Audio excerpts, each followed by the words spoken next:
গল্পের শুরুতেই দেখা যাবে দীপ ঝাঁপিকে বলছে, ঝাঁপি, তোর কথা আমি রাখতে পারবো না রে, আমাকে ফিরে যেতে হবে। আমি বুঝতে পেরেছি এখানে থাকলে আমার কাজ হবে না, তাই আমি চলে যাব।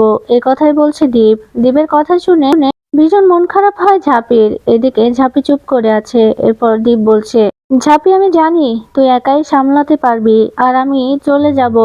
তোর সবকিছু গুছিয়ে দিয়ে তবে আমি চলে যাব বিদেশে। এই কথা বলতেই ঝাঁপি বলছে, আমি তো ভেবেছিলাম তুমি আমার ব্যাংকে জয়েন হবে, লক্ষ্মী ঝাঁপি ফিন্যান্সে তুমি জয়েন করবে, আমি তো এটাই ভেবেছিলাম, কিন্তু তুমি আবারও বিদেশে চলে যাবে। এরপর দীপ বলছে, হ্যাঁ ঝাঁপি, আসলে আমার এখানে পোষাবে না, আমি এখানে কাজ করতে পারবো না, আমাকে বিদেশে চলে যেতে হবে।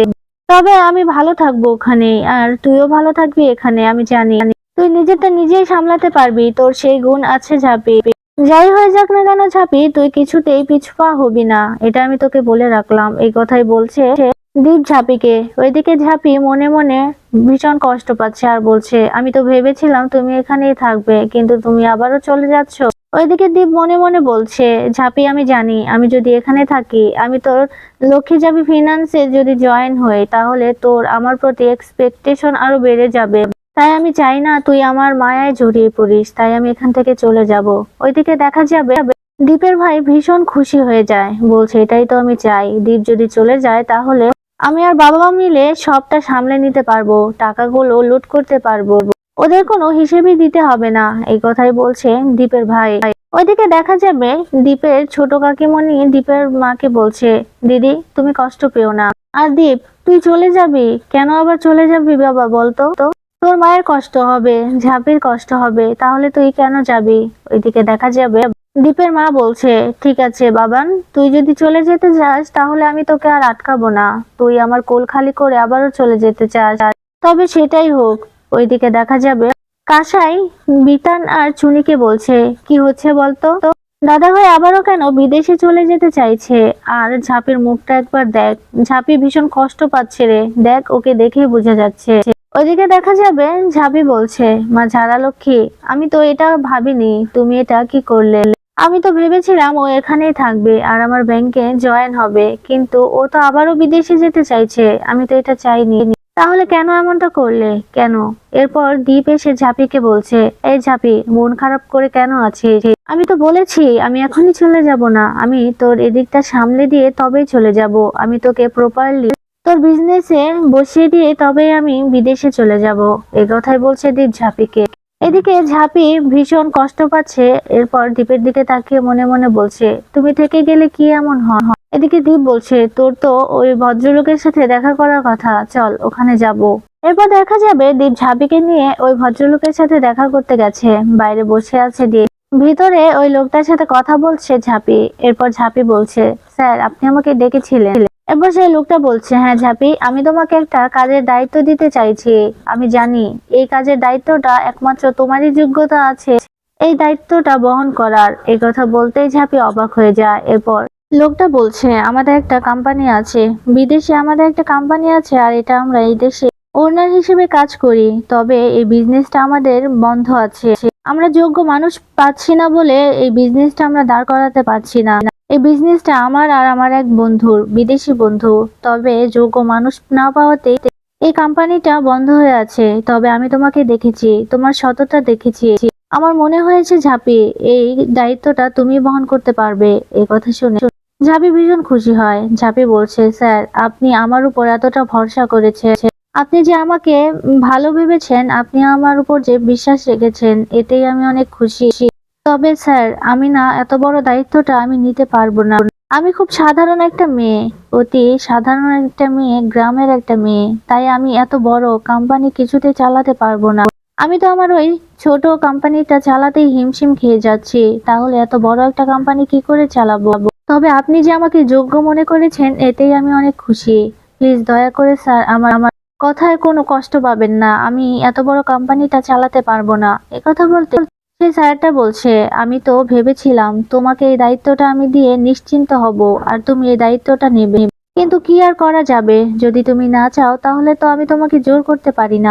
তবে ঝাঁপি, তুমি যদি এই দায়িত্বটা নাও তাহলে কিন্তু আমি তোমার কোম্পানির দিকেও খেয়াল রাখবো। তোমার কোম্পানিটা বড় করার জন্য কিন্তু আমি হেল্প করব। এসব কথাই বলছে ওই স্যার। ওইদিকে দেখা যাবে বাইরে বসে অপেক্ষা করছে দীপ ঝাঁপির জন্য। এরপর দীপ বলছে, আমি জানি ঝাঁপি তুই সবটা সামলে নিতে পারবি, আর আমি এটাও জানি তোকে অনেকেই হেল্প করবে। আর এই স্যার তোর কাজে অনেকটাই খুশি হয়েছে, সেই কারণেই তোকে আজকে ডেকেছে, এই কথাই বলছে দীপ। ওইদিকে দেখা যাবে ঝাঁপি বলছে, স্যার আমার কাছে একটা উপায় আছে। হ্যাঁ, আমি এই কোম্পানিটা চালাতে পারবো না ঠিকই, কিন্তু আমার কাছে একজন লোক আছে, সেই কোম্পানিটা চালাতে পারবে। আমি যদি যন্ত্রপাতি নিয়ে গবেষণা করতে পারি, কিন্তু একজন আছে সেই যন্ত্রপাতি নিজেই বানাতে পারে। এই কথা বলতেই লোকটা বলছে, কে সে? এই কথা বলতেই ঝাঁপি বলছে, সে আমার স্বামী দীপ্তার্ক সরকার। সে পড়ালেখা করেছে বিদেশে, আর সে চাকরির জন্য এখন বিদেশে চলে যাচ্ছে। এই কথা বলতে সেই স্যার বলছে, আমি জানি তুমি তোমার স্বামীকে ভীষণ ভালোবাসো, আর তুমি চাইছো না যে তোমার স্বামী বিদেশে যাক, তাই তো? এরপর ঝাঁপি বলছে, হ্যাঁ স্যার। এরপর লোকটা বলছে, দেখো ঝাঁপি, আমি তোমাকে যেমনটা বিশ্বাস করতে পেরেছি, আমি আর কাউকে কিন্তু বিশ্বাসটা করতে পারবো না। তবে তুমি চাইলে আমি এই কোম্পানিটা তোমাকে দিয়ে দিতে পারি। তুমি ওনার হিসেবে কাকে দিয়ে কাজ করাবে এটা তোমার ব্যাপার। তবে দিন শেষে কিন্তু আমি সব হিসাব নিকেশ তোমার কাছ থেকেই নেব। এরপর ঝাঁপি ভীষণ খুশি হয়, বলছে, thank you sir, thank you. আমি খুব মনোযোগ দিয়ে আপনার কাজটা করব, আর আপনার কথা রাখবো। এই কথা বলে ঝাঁপি বেরিয়ে আসে। এরপর দেখা যাবে দীপের সাথে দেখা হতেই দীপ বলছে, আচ্ছা কি বললো তোকে? এরপর ঝাঁপি কি বলবে কিছুই বুঝতে পারছে না। খুশি হয়ে দীপকে বলছে, আমাকে বলেছে উনি আমার কোম্পানির পেছনে আমাকে সাহায্য করবে, আমার কোম্পানি বড় করতে সাহায্য করবে। একথা শুনে দীপ বলছে, খুব ভালো কথা তো ঝাঁপি। এরকম ভাবে আরো কয়েকটা কোম্পানি যদি তোর পাশে এসে দাঁড়ায়, তাহলে তোর স্বপ্নটা পূরণ হয়ে যাবে নিমিষে। এই কথাই বলছে দীপ ঝাঁপিকে। এরপর বলছে, চল চলে যাই, বাড়ি যেতে হবে তো। এই কথা বলেই চলে যায়। ওইদিকে দেখা যাবে ইনকা বসে আছে মন খারাপ করে। ইনকার সেই কথাগুলোই মনে পড়ছে। কম্পিটিশনে গিয়ে দীপ ঝাঁপির পাশে ঢাল হয়ে দাঁড়িয়েছিল, সেই কথাগুলোই ভাবছে। ইনকা জিততে গিয়েও হেরে গেছে ঝাঁপির কাছে, সেই কথাগুলোই ভাবছে। সেসব কিছু ভেবে রেগে যাচ্ছে ইনকা। এরপর ইনকার মা খাবার নিয়ে এসেছে, বলছে, বেবি মন খারাপ নাকি? নাও খাবারটা খেয়ে নাও, তোমার ফেভারিট খাবার এনেছি। এই কথা বলতেই দেখা যাবে ইনকার মুখটা দেখে বুঝতে পারে ইনকার মন খারাপ। এরপর ইনকাকে বলছে, কি হয়েছে বেবি, খাবে না? এরপর ইনকা বলছে, আমার খাওয়ার ইচ্ছে নেই মম।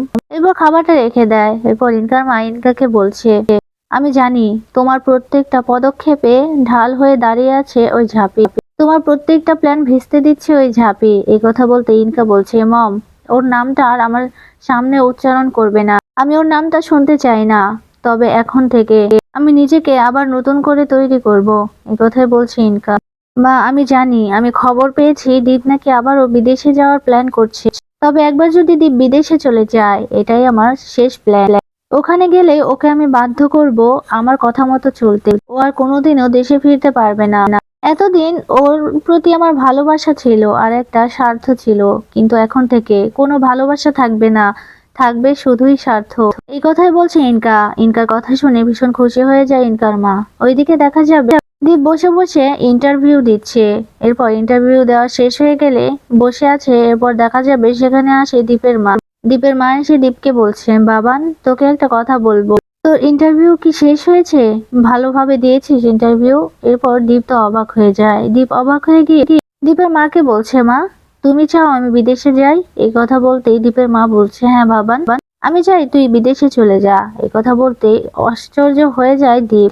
এরপর দীপের মা বলছে, শোন বাবান, আমি চাই তুই বিদেশে চলে যা, তুই খুব ভালো থাক বাবা। এরপর দীপ বলছে, মা আমি বিদেশে গেলে কি ভালো থাকবো? এরপর দীপের মা বলছে, আমি চাই তুই ঝাঁপের থেকে অনেক দূরে চলে যাস, অনেক দূরে, ওর কালো ছায়াও যেন তোকে স্পর্শ না করতে পারে। তুই কেন ফিরে এলি দেশে? তুই ফিরে এলেই তো আবার ওই ঝাঁপি শুরু করে দেয়। তুই তো নিজের পায়ে নিজেই কুড়ুল মেরেছিস। তুই দেশে এসেই তো ঝাঁপির সাথে এত বড় একটা প্ল্যান করে এত কিছু করে ফেলেছিস, যেটা তোর জন্য খারাপ। আমি চাই না, আমি চাই না তুই এসব কিছু করিস। তাই তো আমি চাই তুই বিদেশেই চলে যা। তুই আমার কোল খালি করবি আমি জানি, তবে আমার ভীষণ কষ্ট হচ্ছে, কিন্তু আমার কিচ্ছু করার নেই রে বাবান, তোর ভালো আমাকে দেখতে হবে। তাই তোকে আমি আর আটকাবো না, তুই যাবি, তুই যাবি বিদেশে বাবা। তোর চাকরিটা কি হয়ে গেছে? তোর ইন্টারভিউ ভালো হয়েছে? এরপর দীপ বলছে, ইন্টারভিউ আমি দিয়েছি, তবে আমি একটু সময় নেব। আমি এই চাকরিতে জয়েনিং করার জন্য একটু সময় নেব। আর মা আমি বিদেশ থেকে কেন এসেছি তুমি জানো না? আমি বিদেশ থেকে চলে এসেছি এর জন্য, কারণ আমি কারো কাজ করতে চাই না। কেউ আমার বস হয়ে থাকুক, আমাকে অর্ডার করুক, সেসব কিছু আমি চাই না। সেই জন্যই কিন্তু আমি চলে এসেছি। এই কথা শুনে দীপের মা অবাক হয়ে যায়। এরপর দীপ বলছে, তুমি তো সবকিছুই জানো, তাহলে কেন বারবার বলছো বিদেশে যাওয়ার কথা? আমি আর বিদেশে যেতে ইচ্ছে করছে না, কিন্তু কোনো অপশন ছিল না দেখে কিন্তু আমি বিদেশে চলে যাওয়ার কথা প্ল্যান করেছিলাম। তখনই সেখানে ঝাঁপি আসে। ঝাঁপি এসে দাঁড়িয়ে তাদের কথা শুনতে থাকে। ওইদিকে দীপ দীপের মাকে বলছে, মা আমি এই কারণে কিন্তু বিদেশে যাব না, তবে আমি চিন্তা ভাবনা করছি এখানে বড় কোনো কোম্পানি খুলবো, যেখানে কোনো বস থাকবে না, কেউ আমাকে অর্ডার করতে পারবে না, কারো কাছে আমাকে জবাবদিহি করতে হবে না। লস হলে আমি বুঝবো আর লাভ হলেও আমি বুঝবো। তাই আমি চাই না আমি বিদেশে যেতে। কিন্তু তোমরা যেহেতু এত করে বলছো, আর সব থেকে বড় কথা, আমাকে এখন বিদেশে যেতেই হচ্ছে। তবে আমি একটা কথা বলছি, আমি একটু ভেবেচিন্তে দেখবো। এই কথাই বলছে দীপ। ওইদিকে দীপের কথা শুনে মন খারাপ হয় ঝাঁপির। এদিকে দীপের মা বলছে, কি বলছিস কি তুই? তুই ভেবে দেখবি মানে? তার মানে কি তুই বিদেশে যাবি না বাবান? তোর তো বিদেশে যেতে হবে বাবা, তোকে ঝাঁপির কাছ থেকে অনেক দূরে যেতে হবে। এরপর দীপ বলছে, মা আমি তো বললাম আমি ভেবে দেখবো, আমি কারো দাস হয়ে থাকতে পারবো না। এসব কিছুই বলছে দীপ দীপের মাকে। ওইদিকে ঝাঁপির মনটা ভীষণ খুশি হয়ে যায়। ঝাঁপি মনে মনে একটা প্ল্যান করতে থাকে। ঝাঁপি বলছে, এই প্ল্যানটা সাকসেসফুল করতে গেলে আমাকে কাসাই দিয়ে চুনি আর বিতানের সাথে কথা বলতে হবে। ওকে ওই কোম্পানিতে জয়েনিং করাতেই হবে, যে করেই হোক। এই কথা বলছে ঝাঁপি। এরপর ঝাঁপি সেখান থেকে চলে যায়। ওইদিকে দীপ বসে আছে মন খারাপ করে। এরপর দীপের মা দীপকে গিয়ে বলছে, বাবান সত্যি আমার খুব কষ্ট হচ্ছে, তুই বিদেশে চলে যাবি, কিন্তু বিশ্বাস কর কিছু করার নেই।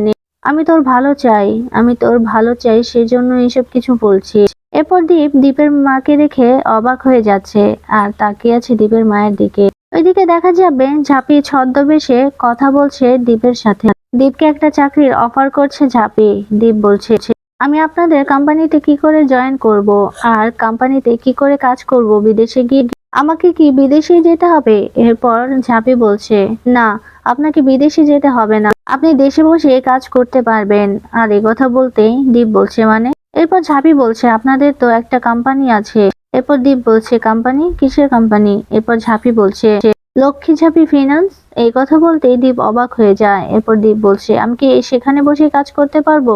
এরপর ঝাঁপি বলছে, হ্যাঁ অবশ্যই, আপনি ওখানে বসে বিদেশের সমস্ত কাজগুলো করে নিতে পারবেন, আর আপনিই পারবেন, আমাদের বিশ্বাস আছে আপনার উপর। এই কথা বলতেই দীপ ভীষণ খুশি হয়। এরপর চাকরির জন্য রাজি হয়ে যায়। ওইদিকে দেখা যাবে কাঁসাই ঝাঁপিকে ধরে বলছে, তোকে তো একেবারে চেনাই যাচ্ছে না, তোকে তো ইংরেজি ম্যামদের মতোই লাগছে। এই কথা বলে সকলে মিলে হাসতে থাকে। এরপর দরজায় করার শব্দ পেতে নীলু চলে যায় দরজা খুলতে। এরপর দরজা খুলে দেখতে পায় দীপকে। এরপর নীলু বলছে, এ কি দীপ, তুই এই সময়? দীপের কথা শুনেই তো ঝাঁপি ভীষণ অবাক হয়ে যায়। অবাক হয়ে গিয়ে তাকিয়ে আছে। এদিকে ঝাঁপি তো ভয় পাচ্ছে। দীপ কি ঝাঁপিকে এই অবস্থায় দেখে ফেললো নাকি, সেই কারণেই ভয় পাচ্ছে ঝাঁপি। এদিকে কাসাই, চুনি, বিতান আর নীলুও ভয় পেয়ে যাচ্ছে। কি করবে এবার ঝাঁপি, সেই কথাই ভাবছে ঝাঁপি।